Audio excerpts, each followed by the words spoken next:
আপনাদের একজন বড় নেতা নাকি জামাতের, কার?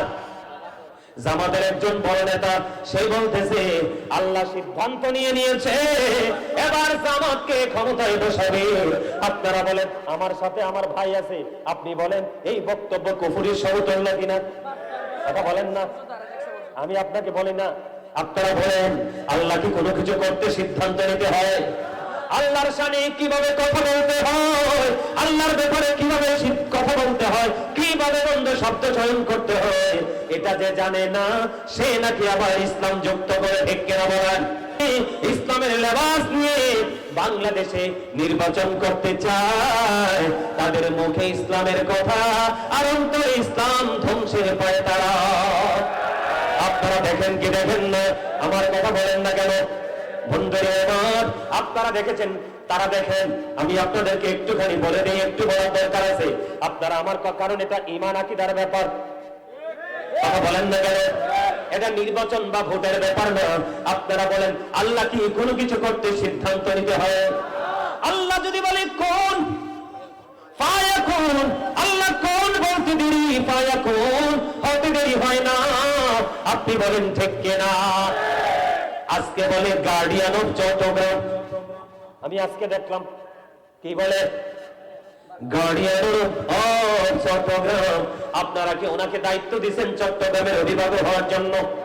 আর বলে বন্ধু, বাংলাদেশটা কোথায় যাবে আমি জানি না। আমি আজকে এই চন্দনাইশ থেকে গোটা বাংলাদেশের ইমানদার মুমিন মুসলমান ভাই বাবাদেরকে আমি বলতে চাই, সবাই সবার জায়গায় সচেতন হন, সবাই সবার জায়গায় অ্যাক্টিভ হয়ে যান। কারণ বন্ধু, কয়েকদিন আগে দেখলাম বাউল আবুল সরকার নি কে, কথা বলেন না কেন? বাউল আবুল সরকার, খেয়াল করেন, বাউল আবুল সরকার আল্লাহকে নিয়ে যে মন্তব্য করেছে, এই অসভ্য ভাষা আমার জবান দিয়ে কোনোদিনও আসবে না। ও বন্ধু, আবুল সরকার যেই অন্যায় করেছে, যেই শব্দ ব্যবহার করেছে আমার আল্লাহর ক্ষেত্রে, আমার রাসূলের ক্ষেত্রে, তার মৃত্যুদণ্ড দেওয়া আমাদের জন্য বাধ্যতামূলক, ঠিক কিনা বলে? কিন্তু বন্ধু, এই মৃত্যুদণ্ড তো আমরা দিতে পারবো না, দেবে কে? বাংলাদেশের আইন, ঠিক কিনা বলে? সে অন্যায় করেছে, প্র্যাকটিক্যালি প্রমাণ আছে, আমরা তাকে বাংলাদেশের আইনের হাতে তুলে দিব। বন্ধু, একটা মানুষকে রাস্তায় ভাবে পিটিয়ে পিটিয়ে জনসম্মুখে, লোকটা দেখলাম বাঁচার জন্য পানিতে পড়ে গেল। ও বন্ধু, পানিতে পর্যন্ত সে বাঁচতে পারতেছে না।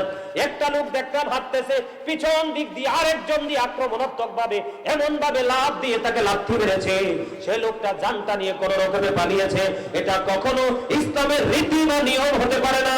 প্রত্যেকটা শাস্তির একটা নিয়ম আছে, রুল আছে, ঠিক কিনা বলায়? বাউল আবুল সরকার অন্যায় করেছে, তাকে রাস্তায় মাথায় পিটাচ্ছ, তাকে আক্রমণ করতেছো, তার ভক্তরা কিছু বললে তাকে মারতেছো। আজকে আসার সময় হঠাৎ করে মোবাইলটা হাতে নিলাম, টিভির মধ্যে চাইয়া দেখলাম মোবাইলে দেখা যাচ্ছে ঠাকুরগাঁয়ে ওরা নেতার বন্ধু কি করতেছে, নেতার মুক্তির জন্য মাঠে নামছে, ইচ্ছা মতো বেদরক পিটিয়েছে। ও বন্ধু, আমি আপনাদেরকে বলে দিতে চাই, বাউল আবুল সরকারের এগুলো অন্যায়, এগুলার জন্য যদি তোমরা মাঠে যদি মানুষকে পিটাইতে পারো, মানুষকে যদি পিটিয়ে পুকুরে ফালাইতে পারো, তাদের বিচার যদি তোমরা করতে পারো তৌহিদি জনতার ব্যানারে, কিন্তু যখন মাজার ভেঙ্গে মন্দিরে গীতা পড়েছিল, তখন তৌহিদি জনতার ব্যানার কোথায় ছিল? না কেন? তৌহিদি জনতার ব্যানার তখন কোথায় ছিল? তৌহিদি জনতার ব্যানার কি তখন পকেটে ঢুকেছিল? কথা বলেন না কেন? আপনারা আমার দিকে তাকান, এইগুলো হলো ধর্ম ব্যবসায়ী, দাড়ি লাগাইয়া টুপি লাগাইয়া মিষ্টি মিষ্টি কথা বলিয়া ও বন্ধু মানুষকে ধ্বংস করতেছে। আমার দিকে তাকান, রোজা এবং পূজাকে এক করছে কিনা? তখন তোমরা কোথায় ছিলা? হিন্দুদের উলুধ্বনি এবং মুসলমানের আযানকে তুলনা করেছে কিনা? তখন তোমরা কোথায় ছিলা? মাজারে গেলে শিরিক যদি হয়, মন্দিরে গিয়ে বসে বসে গীতা পাঠ করে, এটা কোন কিতাবে আছে? তখন তোমরা কোথায় ছিলা? ঠিক কিনা বলায়? আরেকজন কয়দিন আগে ওই বাউল আবুল সরকারের ভাষা সুন্দর না কিনা? আবুল সরকারের ভাষা সুন্দর না, এই জন্য তাকে পিটাইতে গেছে। আর তোমার দলের লোক মিষ্টি ভাষায় নবীকে সাংবাদিক বলেছে, আওয়াজ তুলে কন্যা তখন তোমার তৌহিদি জনতার ব্যানার কোথায় ছিল? বাউল আবুল সরকারকে পিটাইছো, এইটা কি কমনি? কথা বলেন না কেন? নবীকে সাধারণ কাতারে নিয়ে আসা কুফরি কি? আরো জোরে বলেন। সাংবাদিকের ইংলিশ হলো জার্নালিস্ট, আর নবীর ইংলিশ হলো মেসেঞ্জার। এক হইল নি? আমার দিকে তাকান, এক হইল নি? বন্ধুরে আমার, আপনাদেরকে সাবধান হতে হবে, আপনাদেরকে সচেতন হতে হবে। ও বন্ধু, সবাই এক কথায় বলে শেখ হাসিনা স্বৈরাচার ছিল, শেখ হাসিনা স্বৈরাচার ছিল। তোমাদের ভাষায় আমি মানলাম, শেখ হাসিনাকে তোমরা স্বৈরাচার বলো। স্বৈরাচার তো বাংলাদেশ বেঁচে নাই, তোমাদের পছন্দের লোক তো নির্বাচিত হয় নাই। বাংলাদেশে চট্টগ্রামের লাল দিয়া টার্মিনাল তো 30 বছরের জন্য চুক্তি হয়ে গেছে। ঠিক কি না বলেন? এই চুপ থাকেন কেন মিয়া? এটা আপনার আমার বাংলাদেশ, এটা একজনের বাংলাদেশ। ঠিক কিনা বলেন? বাংলাদেশের প্রাণ, বাংলাদেশের নিঃশ্বাস হলো কি? টার্মিনাল গুলো। কথা বলে না কেন? বন্দর গুলো, এগুলো ব্লক হলে দেখবেন সব বন্ধ হয়ে যাবে। চট্টগ্রাম তো দামি কেন? বন্দরের জন্য। ঠিক কিনা বলেন? জনগণের ম্যান্ডেট দিছে উনি, কথা বলেন না কেন? আরো জোরে। বাংলাদেশের লাল দিয়ে টার্মিনাল যে দিয়ে দিল চট্টগ্রাম, এখন তৌহিদি জনতা কোথায়?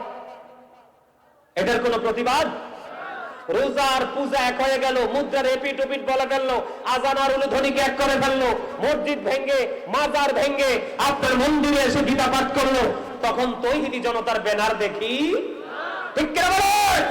সম্মানিত উপস্থিতি, এই যে আপনাদের চট্টগ্রামের কোথায় ওনার বাড়ি জানে না, মুরব্বী মানুষ। আপনি রাজনীতি করবেন করেন, কিন্তু মানুষের ঈমান নিয়ে ছিনিমিনি খেলার অধিকার আপনাকে কেউ দেয় না। ঠিক কিনা বলেন? এই ধরনের বক্তব্য আপনারা বিশ্বাস করলে ঈমান চলে যাবে। কি হবে? ঈমান চলে যাবে। ওনাকে ওনার এই বক্তব্য কি করতে হবে? উজ্জ্ব করতে হবে। কথা বলেন না কেন? দেখেন ওরা কত চালাক। যে বক্তব্যটা বিতর্কিত হয়ে যায়, ওরা বলে এটা তার ব্যক্তিগত। কথা বলেন না কেন? এটা কি তার? এটা তার ব্যক্তিগত। কিন্তু অথচ তিনি মনে এমপি পদপ্রার্থী। ঠিক কিনা বলেন? আরো জোরে। সম্মানিত উপস্থিতি, যুগে যুগে আহলে সুন্নাত ওয়াল জামাতের অন্তর্ভুক্ত লোকেরা মার খাইছে, খাইছে কি খাইছে না বলেন? আরে আরো জোরে বলেন। এনসিপির একটা নেতা নাসিরউদ্দিন পাটোয়ারি, ওনার বাড়ি মনে সম্ভবত চট্টগ্রামে। কয়েকদিন আগে উনি বলেছে যে আহলে সুন্নাত ওয়াল জামাতের লোকেরা নাকি আওয়ামী লীগের সাথে ছিল। আপনারা বলেন তো, আওয়ামী লীগের জামানায় সুন্নি জামাতের লোক কি সুবিধা পাইছে? একটা দেখাইতে পারবেন? কথা বলেন, পাইবেন? এখন যেমনি ওয়াজের মাঠে, তখন ওয়াজের মাঠে ছিলাম। সরকারি 2টা টাকাও জীবনে পকেটে আসে নাই। ইমামদের জন্য যে ভাতা ছিল, সেই ইমামের ভাতাটাও পাই নাই। মিয়া, শেখ হাসিনাকে মা রাখছে কে? তারা না? আরে কথা বলেন না কেন? কারা? তারা যারা আজকে তৌহিদি জনতার ব্যানারে আরেকটা হইছে যে চরমনের ইন্টারন্যাশনাল বার্তা। আরে ঠিক কিনা বলেন? আর জুড়ে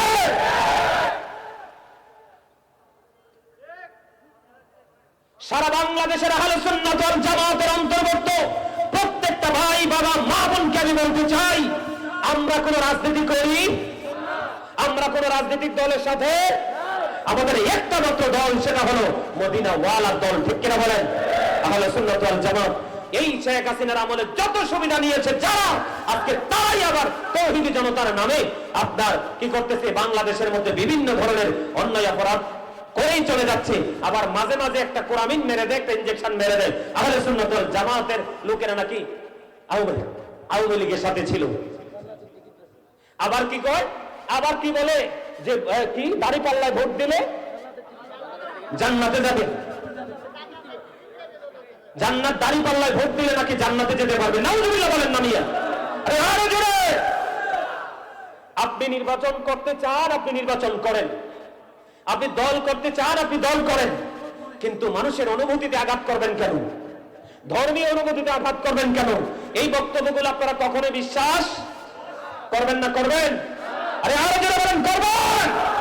আমরা এই বক্তব্য বিশ্বাস সম্মানিত উপস্থিতি, যারা ক্ষমতায় এখনো যায় নাই, কি করে নাই, যারা এখনো ক্ষমতায় যায় নাই, তারা ক্ষমতায় যাওয়ার আগে যদি বলে প্রশাসন আমাদের কথায় উঠবে, আমাদের কথায় বসবে, আমাদের কথায় অ্যারেস্ট করবে, তাহলে তারা গেলে কি হবে?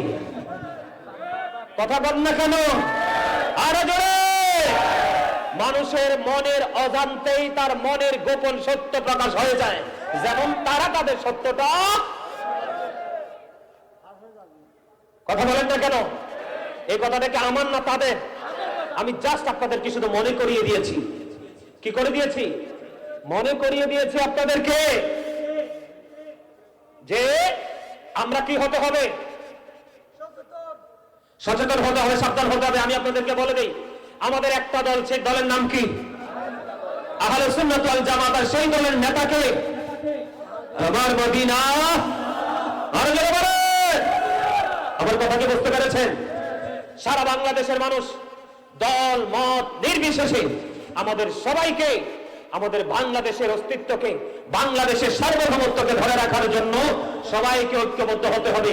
তারা বলে বৈষম্য বিরোধী কাজ কি? প্রত্যেকটা জায়গায় বৈষম্য হচ্ছে, কথা বল না কেন? হচ্ছে কি হচ্ছে না? ও মা, আমি সত্য কথা বলে, আমি বলে অমুকের দল তমুকের দল, যে কোনো একটা ট্যাগ লাগাই দেওয়া হয়। আপনাদেরকে বলতেছি, সামনে আসতেছে নির্বাচন।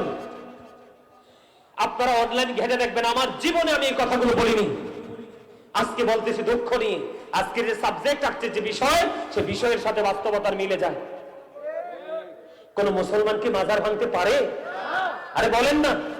আপনি যদি মনে করেন মাজারে কোনো অনৈতিক কাজ হচ্ছে, আপনি গেটে তালা দিয়ে দেন, কেউ যাইতে পারবে না, সোজাই যাব না। কথা বলেন না কেন? মাজার ভেঙে দিবেন। আবার আহলে সুন্নাত ওয়াল জামাতের লোকদেরকে বলবেন ভণ্ড। ভণ্ডামি কি আমরা করছি না আপনারা করছেন? আরে জোরে, কারা করছে? তারা করছে না? মনে রাখবেন, কি বলছি বুঝতে পারছেন? এদের বক্তব্য বিশ্বাস করা যাবে না। এদের বক্তব্য বিশ্বাস করলে ইমান চলে যাবে। এদের বক্তব্য ধারণ করলে আপনার আমার সকলার এত বিগত জীবনে যা ছিল সবকিছু বিনষ্ট হয়ে যাবে। ঠিক না বলেন? সম্মানিত উপস্থিতি, আজকে অনেক কষ্ট পাইছি যখন শুনছি যে আল্লাহ সিদ্ধান্ত নিয়ে নিচে জামাতকে ক্ষমতায় বসাই দিবে। ওরে বাবারে, কি আশ্চর্য ধরনের কথা রে। আবার কয় জামাতে ভোট দিয়ে দাঁড়িপাল্লায় ভোট দিলে নাকি জান্নাতের টিকিট। আবার আবার কি বলছে, ওই যে আমার এক ভাই আমাকে মনে করাই দিচ্ছে, এটা আমিও শুনছি। হ্যাঁ হ্যাঁ হ্যাঁ, মানে কবরে গেলে প্রশ্নে, কবরে গেলে প্রথম প্রশ্ন হবে দাঁড়িপাল্লায় ভোট দিছি। আরে নাউজুবিল্লাহ কল্লানিয়া। আবার নাকি ভূমিকম্প প্রতিরোধ করবে। এই জন্য বলতেছি, এগুলো শুধু নিজের মধ্যে রাখলে চলবে না। আমরা মুসলমান, আমাদেরকে মরতে হবে, আমাদের ইমানকে ধরে রেখে, ইমানকে বাঁচিয়ে আমাদেরকে পথ চলতে হবে। ঠিক কিনা বলেন? আরো জোরে, আরো জোরে। মিলাদ কিয়াম এগুলো বন্ধ করে দিবে। মিলাদ আর কিয়াম কি দুনিয়ার কারো সম্পদ? আরো জোরে বলেন না। এটা কি দুনিয়ার কারো সম্পদ? এটা বন্ধ করার দুঃসাহস কারোরই। আরে মিয়া, ফেরাউনের মতো বেড়াইতে নাই।